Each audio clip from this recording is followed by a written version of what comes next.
From the Studio 13 Studios in Splendora, Texas, Hank's Think Tank is brought to you by the following sponsors.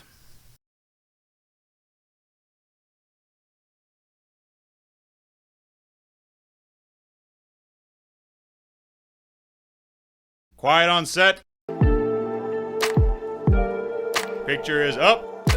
All right, roll sound. Rolling. Roll cameras. Cam's rolling. And 3, 2. Hey everybody, what's going on, and welcome to Hank's Think Tank. I've got a great guest in today, and he's a good friend of mine. And this guy is multi-talented, and we're going to cover a lot of different things. But I'm really happy to have him in today. His name is Melvin Franklin. He's a sheriff's deputy. He's an entrepreneur, and just an all-around good guy. So welcome aboard this morning, Melvin. How you doing? Thank you so much, Hank. It's great to be here with you today, and I appreciate that kind introduction. No problem, no problem. You know, the thing about it is, and I was telling a buddy of mine the other day, I said, from time to time, I don't care who you are, everybody's going to need a good luthier. And right. Yeah, and I turned out to find one in you, and it was really surprising. Guys, I had a guitar, and it's a Les Paul, actually, and it was unplayable. I've had it for, I bet, 5 years. I've brought it to about 3 different people, and it was always rendered unplayable with the, hey, sorry, we really don't know what the deal is with this. And I gave it to Melvin, and he said he thought he could put the thing together and make it work. And he brought it back, and it's one of the best playing guitars I have in my entire collection. And that almost hurts to say because I've got some really good guitars in my collection. But, you know, the buzz was taken out of the thing. The action was put right. The intonation's right. It's a playable damn guitar, and I don't know how he did it. I'm not even going to ask because everybody else failed at it. But it convinced me of one thing for sure. You give something like that to the right guy, and you can make it work. That's Melvin, right. thanks for fixing that guitar, man. It's my favorite. My kids gave it to me for Christmas, and that's the reason why I've kept it. I've never gotten rid of it because it was a gift, and now it's a playable gift. As a matter of fact, I spent about 45 minutes this morning in this room jamming on that guitar. You gotta love that. So, yeah. So what good is a guitar if you can't play it, right? Yeah, I mean, I could have hung it on the wall and looked at it, but Yeah, but yeah, it turned out to be a great playable thing. they're good to look at, but they're even better to play. Yeah. Yeah. Yeah. So, well, that's the MWF guitar guarantee right there. You There bring you it to MWF Guitars, it's going to be playable. Okay, and what does that stand for? Melvin Wayne Franklin. Melvin Wayne Franklin. That's right. Fantastic. That's right. Okay, so is it only guitars that you work on? So not really. Stringed instruments per se Okay. is what I focus on. Mainly guitars, but I've rebuilt 2 pedal steels. Wow. I've done some work on a ukulele. I built a ukulele for my little granddaughter. Really? I did. That's tough. I can't even play. They're too small. They're tough, but my little granddaughter, I call her my sunshine. Yeah. She loves watching me play the guitar, play the piano, or whatever. So my little favorite song to her was "You Are My Sunshine, My Only Sunshine." So I built her a ukulele for her 3rd birthday, and I did it up in sunshine colors and put on there "You Are My Sunshine." That's cool. And she, every time when I get ready to work on my music for Sunday morning, stuff like that, on Saturday evening, if she's at the house, when I get my bass out to work on my music, she wants her ukulele so she can play with her pops. That's cool. Yeah. Yeah, she doesn't beat that, man. I tell you what, it's the small things in life, Hank. Yeah, it really is. Yeah. You know, everybody works so hard toward getting cars and homes and vacations, and really what it all boils down to is what happens in the nucleus of your life. Absolutely. And most people don't realize. I think you got to get older. You do have to get older. And, you know, kind of what I was talking to you about earlier is, you know, where I've been, where I'm at, and where I'm going. That was one of those things. Where I've been, you didn't really think about those things. Yeah. But, you know, where I'm at and where I have been in the past 2 handfuls of years, it really makes you understand what the small things in life are about. And, you know, if you appreciate those and you live right, you'll be blessed for some other things too. Yeah. You know, I think it's incredible how those facets of life open up to you as you get older. And it happens at a time when you're also saying goodbye to a lot of things because you're getting older. Right. It's such an oxymoron, unusual situation for me, at least. It is. It really is for me as well. As I've lost several friends of mine, good friends, ones I consider best friends, along the way in life. And you get to thinking about why I wasn't. How did they go and I didn't? Because we all grew up together, did those same things. Right. And but it really makes you think about. And it wasn't long ago. My pastor, I was saved back in 2007, which totally changed my life. But my pastor here recently, because all of us sat back and started thinking about yesterday. I wish I could be as good as yesterday. I should have did this yesterday so that I could be this today, right? That's it. So I'm there. I understand. My pastor said to me, he said, quit competing with yesterday and build the kingdom in front of you. And when he said that to me about a month ago, it made me really wake up and look, because, I'm that guy. I have to do everything good. I have to do everything right. Yeah. And if I don't, why didn't I? And then you beat yourself up. Yep. That's been me my whole life. Yeah. So when he said that to me, it really made me take a step back and think. Wow. Yeah. Yeah, what a powerful statement, too. I wonder where that came from. The wisdom of God. That's it. He must be a smart dude. Smart dude. A lot smarter than me. That's it, And I find myself doing the same thing. I make a lot of comparisons to how things used to be and what I could have done and how I could have made it all better. And yeah. And that couldn't have come at a better time. So one of the things that I do in addition to it, I don't know if I've ever talked to you about it, is I'm a pilot also. I fly airplanes as well. Really? And my goal in life, I was wanting to be a pilot, a professional pilot. That was my goal growing up. Like a commercial pilot. Like a commercial pilot. I really wanted to go in the military and fly jets, but life gets in the way, right? Oh, yeah. And it's not necessarily a bad thing. You might look at it as a bad thing, but it really isn't. But I continued to do my pilot thing, and not long ago, about 6 months ago, I was flying co-pilot with a good friend of mine, Don Plant, professional pilot, thousands and thousands of hours, and I was flying co-pilot with him in a King Air 350. And we got up to altitude, and we got leveled out and everything. We had people in the back there, and I kind of looked over at him. I said, I consider this my biggest failure. And he looked at me funny, and he goes, what are you talking about? And I said, exactly what I just told you. My goal in life when I was young was to be a professional pilot, to do this every day, to get in, make money at it. This is how I'm doing it. And I said I wasn't able to accomplish it. And he just kind of looked at me funny and was like, you ought to hear yourself right now. He goes, do you realize everything you've done? And he goes, and you're sitting right there in that right seat of this aircraft and helping me do all this stuff. And I said, well, I get it, but I really wanted to be on your side, but I gotcha. That came right before, that was right before my pastor said, or a few months before my pastor said, quit competing with yesterday. I'm a blessed man. I got to quit complaining. Quit competing. So I do too. Yeah. I'm guilty of the same thing.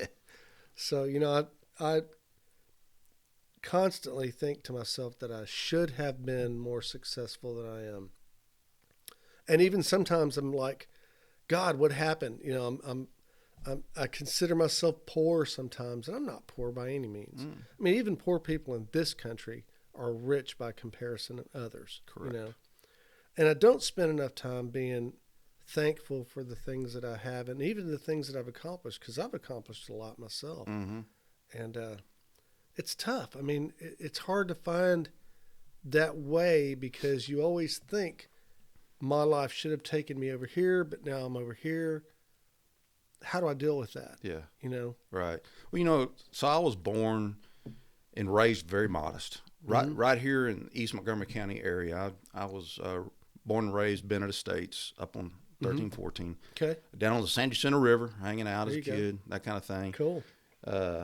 Lived on acreage. I was the kid that was mowing the grass and on the tractor mowing the pastures and all of that stuff. So yeah.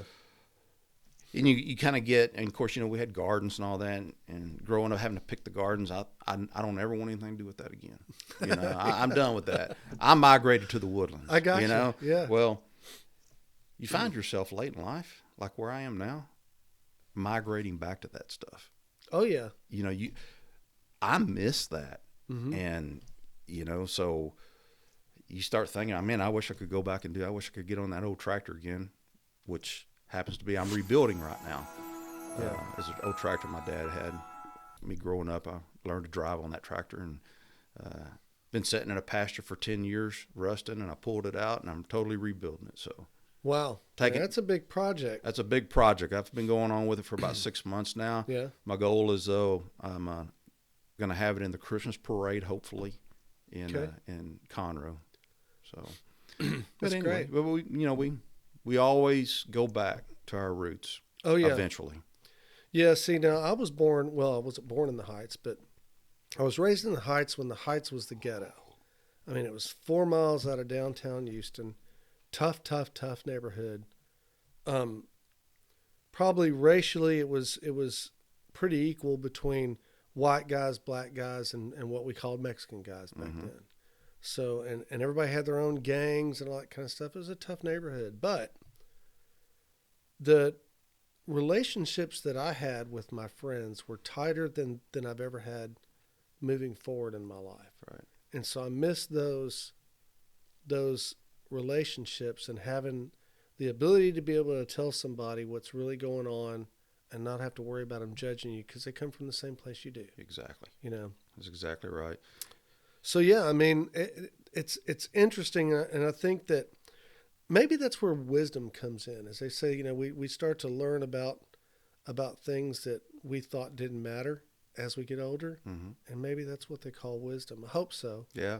We both got the gray hair, and they say gray hair is a crown of splendor. So I tell you about righteousness, right? Yeah, there you go. There you go. But I'd like to think that I have a little bit of wisdom where that's concerned, and I just wonder if I'll ever have the ability to impart it in a manner to where it would matter to somebody. A lot like what your pastor said to you, how it mattered so much. Yeah, and I'm sure that it will. I mean, both you and I both being around the block, being up into our silvers. Yeah, 50s, 60s. 50s, 60s. Getting there. Where, we can pass along some wisdom to some of these youngsters for sure. But hope so. But, going back to what I was talking about, lives can go either way. Mine could have went military or the way I went, which was public service, which obviously in their dunks, you said I'm a deputy sheriff. I've been with Montgomery County's Sheriff's Office for 34 years now. Man, that's a long stint. It's a long stint. You've seen it all, I bet. I've seen quite a bit. I'm on my fourth administration. I started out with Joe Corley back in '88, and went all the way through.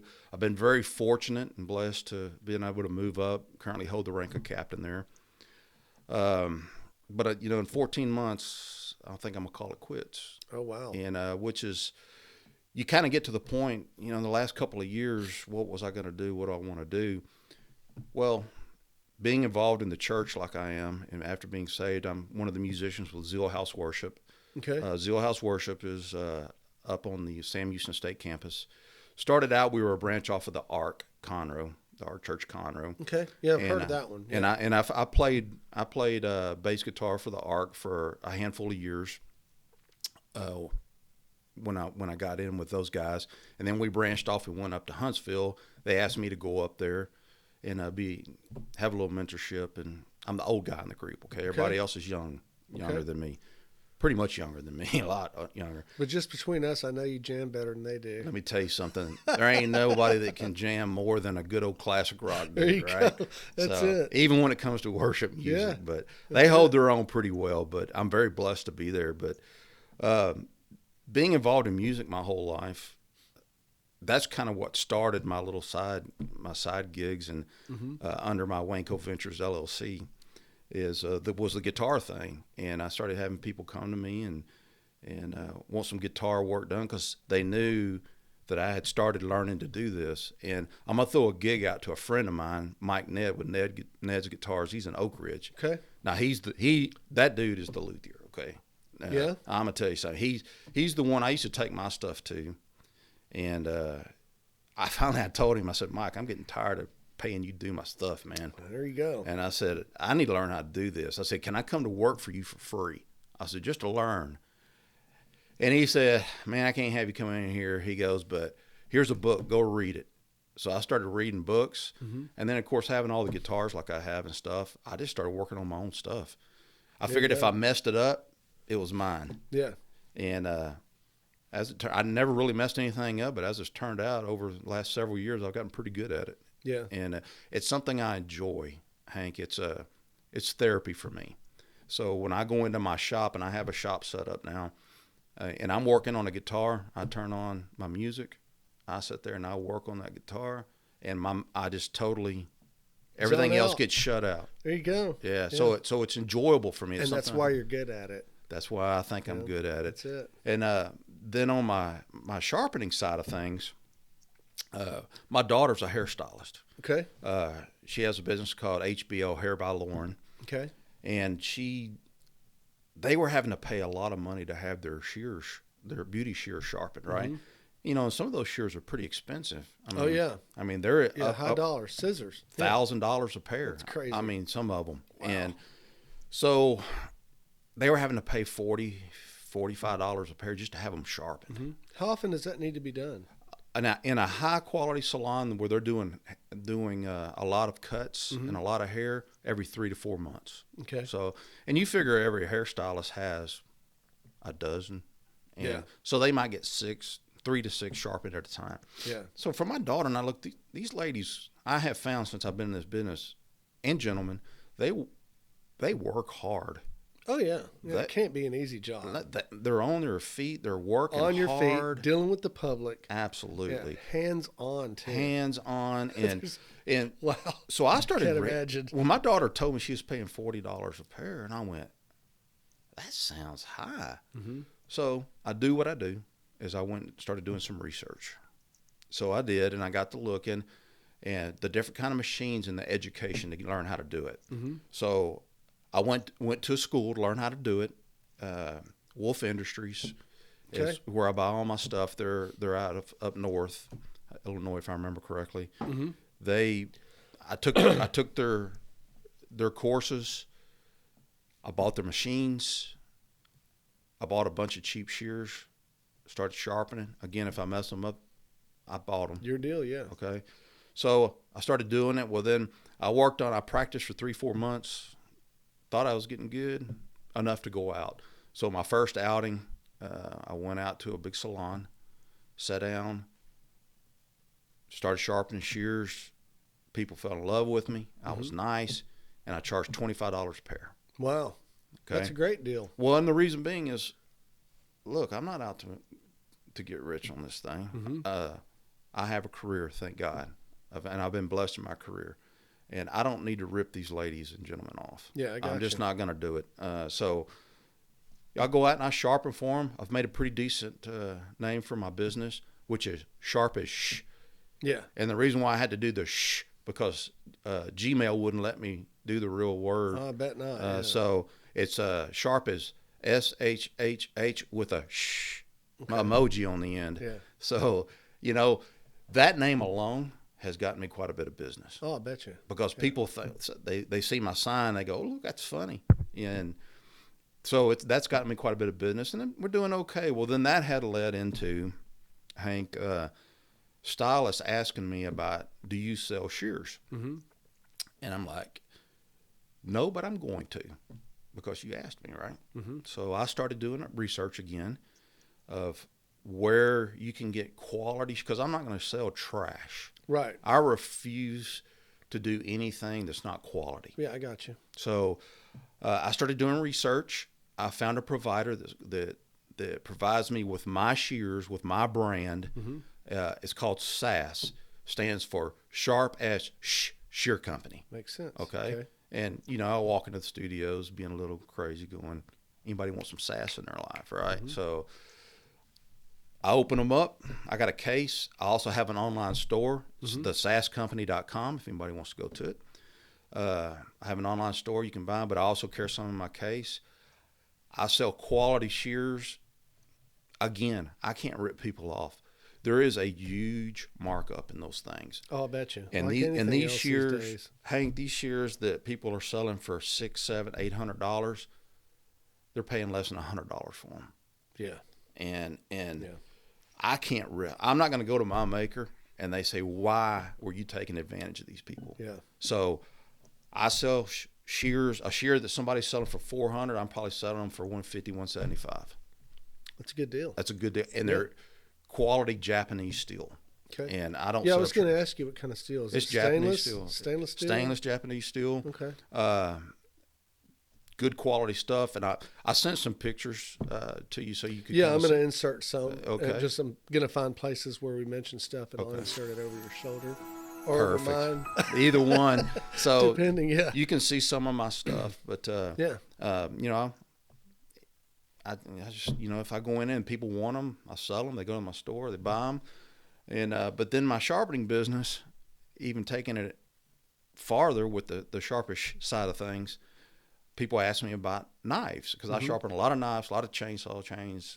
Oh, wow. Circular saw blade, you name it. If it's got circular saw blades? Yes. I didn't know those could be sharpened. Oh, yeah. Sharpish can sharpen anything and with I've been an edge. throwing them away all these years. Don't do it. Send them to me, man. So, I started having people ask me about knives, you know, for the kitchen. Yeah. Because I sharpen a lot of kitchen knives. So, researched. Yeah. Again, I'm not going to sell trash. I just, you know, you can go to Walmart and buy low-end knives. Right. So if I'm going to do it, I'm going to sell good stuff. So I found a provider that provides to me Japanese knives. Mm-hmm. In fact, I brought a couple here today. Cool. And pop them out. Yeah. So in fact, one of them, Hank, I'm going to bless you with this today.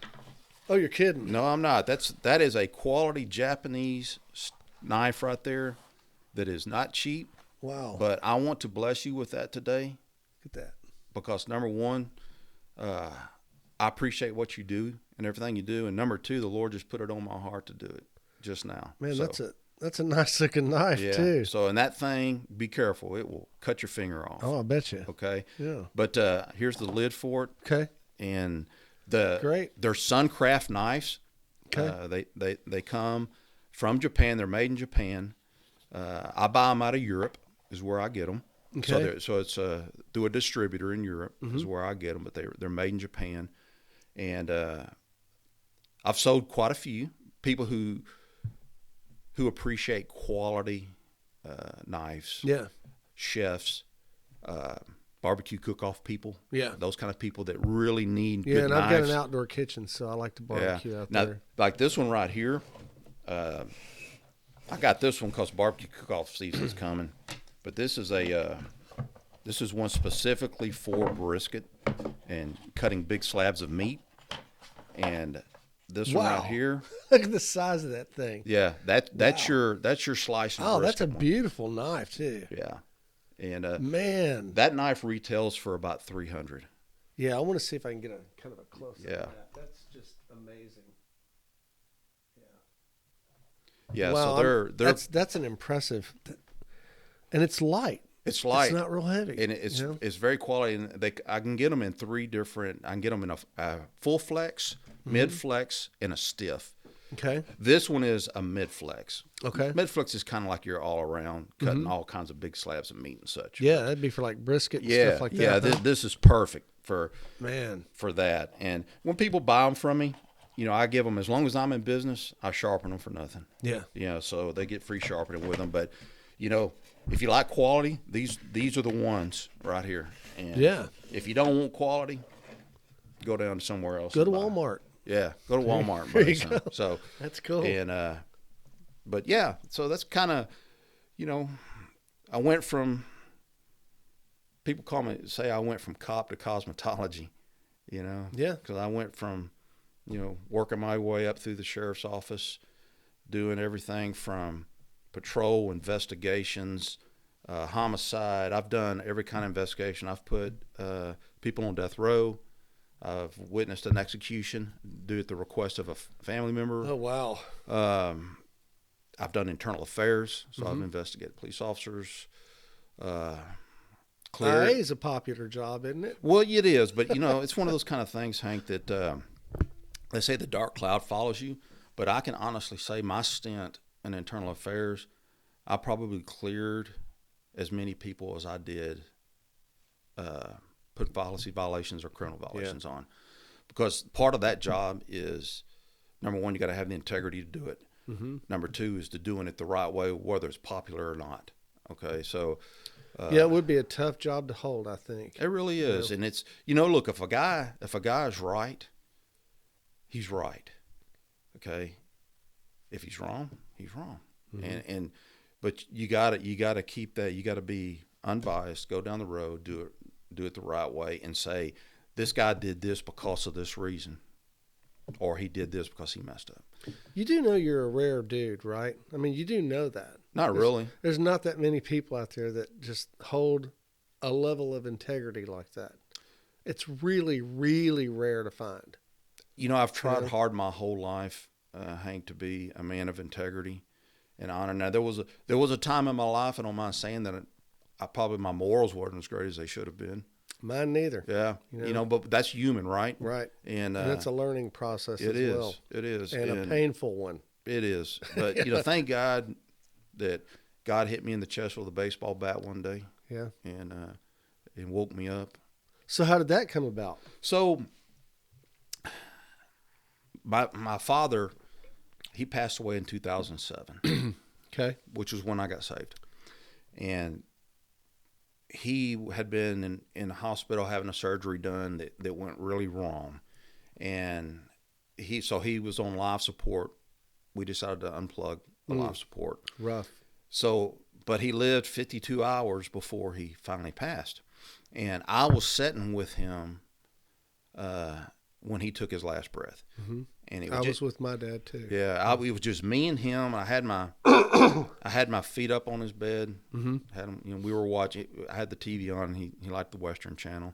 Now my dad just kind of set the picture. It's one of the reasons I didn't go in the military was he asked me not to. My father was a World War II vet. My father served in Leyte, Guadalcanal, Okinawa. Landed first wave Okinawa. 3 Bronze Stars. My father at one point was a warrior. Oh, yeah. Okay. He asked me not to go in the military because I was going to, because he said, I fought so you didn't have to. And when he said that to me back when I was a teenager, I said, okay. Yeah. I'll go public service instead. Mm-hmm. And, so when I saw the pilot route wasn't working, that's when I went to but I knew I wanted to serve somewhere, right? Yeah. Okay, so I served this community here in Montgomery County the best I could for all those years. But when my father passed away, I don't know what it was. Something hit me. And, I know what it was now. It was God. He reached in me. Mm-hmm. And seeing my father take his last breath and go from having color like you and I to pale. Yeah. Changed me. Oh, I know. I was there. Yeah. Changed me. My dad, same thing. Now, he passed I consider it to be natural causes. He died at home in the exact same place that my mom died. We had a hospital bed in their house and in the living room, and he was on hospice, and my sister was there, my wife was there, and they said, when it's time, his breathing will change.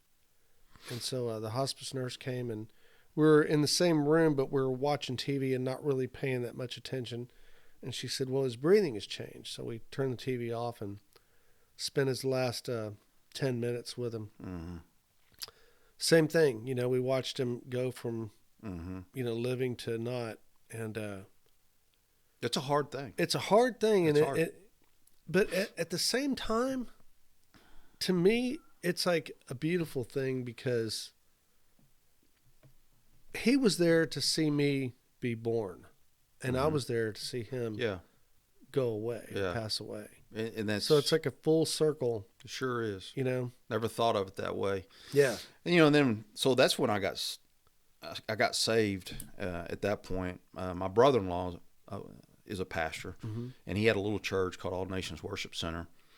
And so I started going to that little Assembly of God church, and that's where I ended up getting saved. And it's kind of funny how things work and how God works. Being a musician my whole life and playing music and mainly guitar at the time. Probably the year before my father passed, I had asked my wife, told her I wanted a bass guitar. And the reason being was I had a good friend of mine who's a great guitar player tell me that learn the bass, learn the neck. It forces you to learn the scales in the neck. It makes you a much better lead guitar player. Oh, I bet. Okay. Yeah. So for Christmas, my wife got me a bass. Nice. I took 5 lessons on that bass. That's all I was going to do with it, right? Yeah. Well, then I get saved. Then my dad passes. I get saved. They needed a bass player at the church. Hey, you've been working on bass a little bit. I don't know how to really play bass. Well, come up here. We need some bass in here. So that was 2007. I've been playing bass in church ever since. And since then, I went from All Nations to the Ark Church in Conroe, which is not an easy audition. I had to audition there and played. And then up in Huntsville now, and we've done up in Huntsville, we're on our 3rd album recording. Cool. We're all original worship music we've written. Just amazing where God will open the door for you to do.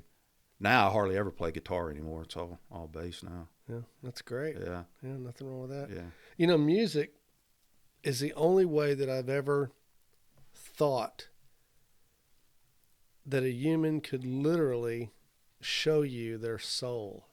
Because like your soul is internal. No way to really externalize it. Yeah. Except that I found through music. Now, sometimes you can get there through deep, deep, deep discussion and conversation like we're having now. But if you ever want to peer into somebody's soul, music's the way to do it. You're exactly right. Even the way people listen to music will give you an inkling, you know? So I'm a little different. When I'm on a worship stage, I like to move around a lot. And it's not, you know, I've had people ask me, is that for show? And I'm like, no, it's authentic. It's when I'm worshiping, I am expressing. And anybody that ever watches online, you know, Zeal House Worship, you know, we have an 11 o'clock service that's online, live. Or you can go see some of our videos. We have music videos, Zeal House Worship. You can always go look. I move around quite a bit. Yeah. And me and the drummer interact a lot. And the reason being is if you're feeling it, the Lord says, you know, worship him with voice, with clapping, with strings, singing. I'm doing all of that. And there comes a place when you're not even there. Yes. Doing it, but you're not. I can dig it. Yeah. And so, and I play hard, and most of our band does too. We're a little different up there. It's a younger. I'm the old guy, like I said. Some of our music is that we've written is a little dark, but when I say that, I mean it's like a kick to Satan in the mouth. That's cool. Kind of thing. And then we have some deep worship stuff too. But being able to do that, and the Lord opened the door on that, is just been amazing. Yeah, changed my life. And life. See, a lot of people don't know that you have to be able to express yourself, and if you can't, you got to. If you can't, and you lock it inside, I believe that's where disease and cancer and all that kind of crap comes from. Absolutely. You know, there's a book called How to Worship a King that I read when I first started doing worship, and I've read it a couple times since. And it talks about how basically when you're on stage worshiping, you're a priest. We're priests up there. We're priesting to the congregation. Yeah. And well, I think we all are. Yeah. You know, it just depends on what you preach. Some people preach the right thing, and some people preach the wrong thing. That's for sure. I can tell you one thing. This is a little bit of a funny, but when I first started playing worship music, okay, you got to remember before, I was a secular player, played in bars, open mic, whatever. Yeah. When you're doing that, it's not a big deal. I mean, because people are talking, drinking, having fun. If you mess up, nobody knows wiser. Yeah. The first time I ever stepped on a worship stage, especially a big worship stage, I was scared to death. Yeah, because you get 100% attention. 100% attention. 100% attention. That's rough. See, I would have froze solid. Man, yeah. man, I'm telling you what, I was thinking, man, I'm an experienced musician. Why do I have butterflies in my stomach? Right. You know? And, but, you know, in time, the Lord takes that away too. And then you can just go up there and you just be a priest. So that's a cool thing. Yeah. Go up there and have a good time. But, you know, on my guitar thing, I do a lot of setup. I'm going to kind of go back to that again. Okay. I do setups for a company called Red Sparrow Guitars. Red Sparrow Guitars is a local guitar company that manufacturer. Yeah. So okay, cool. Yeah. He'll paint them or stain them however you want them done, build them up.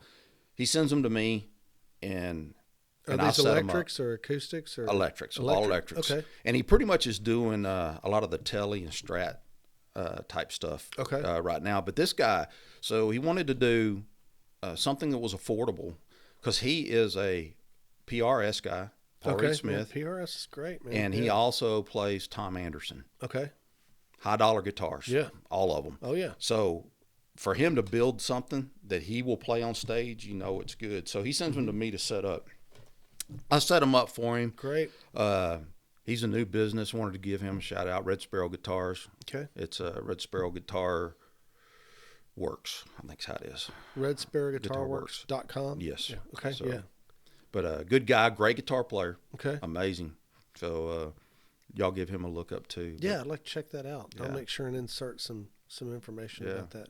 But then you know, that's where I am. Where I'm going is, you know. I'd like to talk a little bit about where you think you might be headed to, and keep in mind that the path of life is never direct.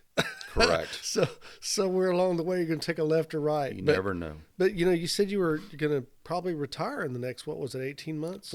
14 months. Yeah. So, I mean, man, it's got to be hard. You know, I mean, because that's been your life, 34 years. It's been hard, but, you know? Hank, I feel like. But when you're ready, you're ready. When you're ready, Yeah. I feel like I've done a lot of great things for the community, for Montgomery County. Okay, I've worked hard. I've sacrificed, and all because I wanted to. And I've been very blessed in doing it. I've seen a lot of bad things in my career, and that's too bad. I'm ready to unwind. I'm tired. Oh yeah, I'm tired. Yeah. So you're gonna hang out. You're gonna sell shears, sharpen shears, take care of guitars, and I'm gonna sharpen and sell guitars and spread the good word. Absolutely, and just keep doing my thing. And you know, I bought some a little piece of land up in Colorado. I'm gonna spend some time up there. Cool. Where at?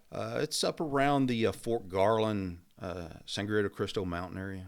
Doesn't matter where you are in Colorado. That place is amazing. Let me tell you something. It's yeah. It's totally off grid. Beautiful. I'm off grid. Yeah. Wow. And that's what I want because you know, I want to unplug for a while, but I'm keeping my place here in Montgomery County. Okay. Because all my grandkids are here. I have 5 grandkids, 4 kids. So, you know, I got to keep my place here. Yeah, I got you. So they can come hang out with me. But, you know, other than that, I'm going to continue to do good stuff, live a great life, and whatever comes along that's dealt my way, I'll deal with it. That's it. That's all we can do. That's all we can do. Well, I think you're a good person, a great inspiration too. Well, so thanks. that's important, you know, because there's not many left. Yeah. And it's unfortunate, but it's the way it is. Yeah. You got to be a good person. You got to, you know, that's kind of a joke around the office is I'm the guy that comes in the morning whistling. Mm-hmm. I'm the guy that walks up and down the hall without even thinking about it, you know, singing a tune. You got to have some joy in your heart. Yeah, absolutely. If you don't have joy in your heart and try to pass that along, you know, you're just not doing what is truly meant for us to do. There you go. Well, I appreciate everything you've done for Montgomery County, and I'm sure it's been a lot. Well, thank you. And, you know, we all have to give it up at one point or another. But I think the department will be a little less without you there. So hopefully you'll stop by and visit and be able to impart some of your knowledge to the new guys and the up-and-comings down there. That'd be great. I'm hoping I left some sort of a legacy when I leave out. I hope so. Yeah, that would be nice. That's the one thing that I'm hoping to do, too, is leave something behind that would be great. I'd like to see something that goes on past, my life. Don't know if it'll happen, but well, I've got a son working there, so maybe he'll continue on with the legend and there you go. legacy, and do good things as well. Sure, he will. So, guys, there you have it. If you need a good luthier, and I mean a good one, a guy that's going to take the time to do it right, and not just restring it, take a look at it, and send it back to you and say, hey, this is the best that I could do. This isn't the type of man that gives you the best he can do just on a first try. So, and I can guarantee that because he's worked on one of my guitars, and it's amazing. I mean, it really is. So we're going to leave some information about that business, also about Sharpish. And so if you have any interest in any of that, and you want to buy a good knife for your cook-off or anything, we'll give you plenty of information on how to reach him. And Melvin, it's been great, man. You and I have developed a pretty good friendship, and I appreciate that. I don't get that too often as I get older. So well, you're a great guy, and I really appreciate you having me here and bringing me on your show. And had to. And so, but we'll continue our friendship, and looking forward to many years of it. Sounds good. All right, guys. Well, there you have it. I'm Hank Vatt. This is Hank's Think Tank, and we're out.